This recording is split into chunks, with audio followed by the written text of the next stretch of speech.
عورت کی آواز کا پردہ ہے۔ اب دیکھیے کس حد تک نماز میں اس وقت عورتیں بھی شریک ہوتی تھی، اگرچہ حضور نے فرمایا مردوں کی صف بہترین سب سے آگے والی اور سب سے بری صف سب سے پیچھے ہے، کیونکہ اس کے پیچھے پھر عورتوں کے لیے سب سے اچھی صف سب سے پچھلی والی ہے اور سب سے بری سب سے آگے والی ہے۔ سب سے آگے والوں کے سامنے پھر مرد ہوتے تھے، ان کی پشت ہوتی۔ تو اسی طریقے سے اگر غلطی کی ہے تو مرد جو ہے کہے گا سبحان اللہ، امام سے غلطی ہو گئی ہے، مرد کیا کہے گا؟ سبحان اللہ۔ عورت کیا کرے گی؟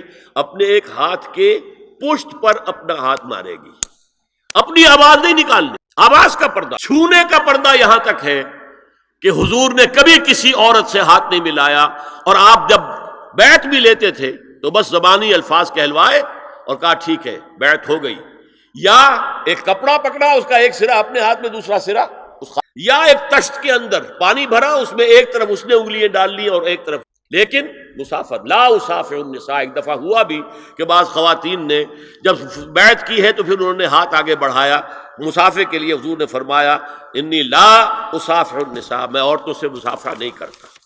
اسلام میں پردے کتنے ہوئے؟ پہلا پردہ چار دیواری، گھروں میں رہو، یہ پہلا پردہ۔ جیسے ڈیفنس لائنز ہوتی ہیں نا فوج کی، یہ فرسٹ ڈیفنس لائن، سیکنڈ ہے، تھرڈ ہے، پہلی کو عبور کر کے کوئی آ جائے تو سیکنڈ ہے، سیکنڈ سے گزرے تو پہلا پردہ اس میں محرم آئے گا۔ اب دیکھیے اسی پر ہماری تہذیب استوار ہوئی، اسی پر ہمارا آرکیٹیکچر بنا۔ گھر ایسے بنے کہ مردانہ علیحدہ، زنانہ علیحدہ، چھوٹا آدمی ہے تب بھی بیٹھک علیحدہ، بیٹھک باہر سے کھلے گی اور پھر ڈیوڑی سے ہو کر پھر گھر کے اندر۔ مرد آئیں گے تو یہاں بیٹھیں گے، اندر نہیں جائیں گے، اندر تو صرف وہی جائیں گے جو محرم ہے، ابدی محرم۔ دوسرا پردہ، گھر کے اندر جو محرم آ گئے ان کے سامنے چہرہ تو کھلے گا، باقی جسم کا کوئی حصہ بھائی بہن کا نہیں دیکھ سکتا، اور باپ بیٹی کا نہیں، بیٹا ماں کا نہیں دیکھ سکتا۔